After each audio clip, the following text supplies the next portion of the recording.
கிறிஸ்துவுக்குள் பிரியமுள்ள சகோதர சகோதரிகளே, பலன் தரும் தேவன் எபிசோட் 1774 கர்த்தரை துதிக்கிறேன், மகிமைப்படுத்துகிறேன்.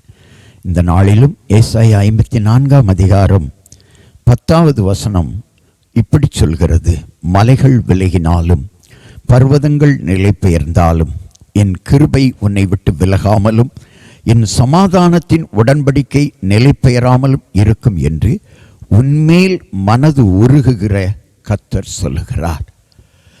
இந்த செய்தியை கேட்டுக்கொண்டிருக்கிற என் அன்பு சகோதர சகோதரிகளே, ஆண்டவரிடத்தில் கிருபை இருப்பதினாலே, ஆண்டவரிடத்தில் கிருபை நிறைந்திருப்பதினாலே நம்மீது மனது உருகுகிற தேவனாய் அவர் இருக்கிறார். இந்த உலகத்திலே நீங்கள் வாழ்கிற பொழுது சிலரை, சில மனிதர்களை, சில காரியங்களை, சில தொழில்களை, சில வருமானங்களை மலை போல நம்பி இருக்கலாம், பர்வதங்கள் போல நம்பி இருக்கலாம். நீங்கள் நம்பின மனிதர்கள் உங்களை விட்டு விலகுகிற பொழுது, நீங்கள் எதிர்பார்த்த காரியங்கள் உங்களுக்கு நிறைவேறாமல் போகிற பொழுது, வேதம் சொல்லுகிறது, ஹல்லேலூயா, ஸ்தோத்திரம், நான் உன்னை விட்டு விலக மாட்டேன், என் கிருபை உன்னை விட்டு விலகாது என்று சொல்லுகிறார் ஆண்டவர். அவரிடத்தில் நித்திய கிருபை இருக்கிறது. நீ மலை போல் நம்பின காரியங்களிலே தோல்வி வரலாம், நஷ்டங்கள் வரலாம், எதிர்ப்புகள் வரலாம், ஏமாற்றங்கள் வரலாம். ஆனால் ஆண்டவரோ உன்னை விட்டு விலக மாட்டார். ஆண்டவருடைய கிருபையும் உன்னை விட்டு விலகாது. நீ செய்ய வேண்டியதெல்லாம் ஆண்டவராக இயேசு கிறிஸ்துவிடத்தில் வந்தால் போதும். சகோதரனே, சகோதரியே, இயேசுவை ஏற்றுக்கொள், அவர் உனக்கு கிருபை பாராட்டுவார்.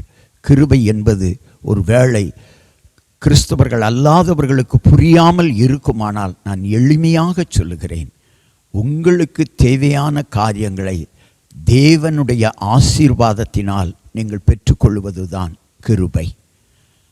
ஆண்டவர் உங்களை ஆசீர்வதிப்பார். நீங்கள் செய்கிற பிரயாசங்கள், தொழில்கள், வேலைகள், குடும்ப காரியங்கள் எல்லாவற்றிலும் மனநிறைவோடு வாழ்வீர்கள். இதுதான் தேவன் நமக்கு அருளுகிற கிருபை. அந்த கிருபையை ஆண்டவர் தாழ்மையில் இருக்கிற உங்களுக்கு தருகிறார். கண்களை மூடி ஜெபிக்கலாம். இந்த உலகத்தில் வாழுகிற நீங்கள் மனிதர்களை, தொழில்களை, பணத்தை அல்லது ஏதோ ஒன்றை மலை போல, பர்வதங்கள் போல நம்பியிருக்கலாம். அவைகள் விலைகளாம், நிலை பெயரலாம்.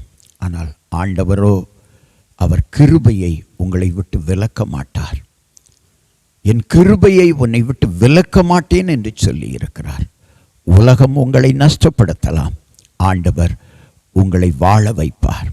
அவரை நம்புங்கள், நீங்கள் செழிப்பீர்கள். இயேசுவிடத்தில் வந்து அவரை நம்பி பிரார்த்தனை செய்வீர்களானால் கிருபையினாலே, ஆசீர்வாதங்களினாலே உங்களை வாழ வைப்பார். இயேசுவின் கரத்தில் கொடுக்கிறேன் பிதாவே. ஆமென், ஆமென்.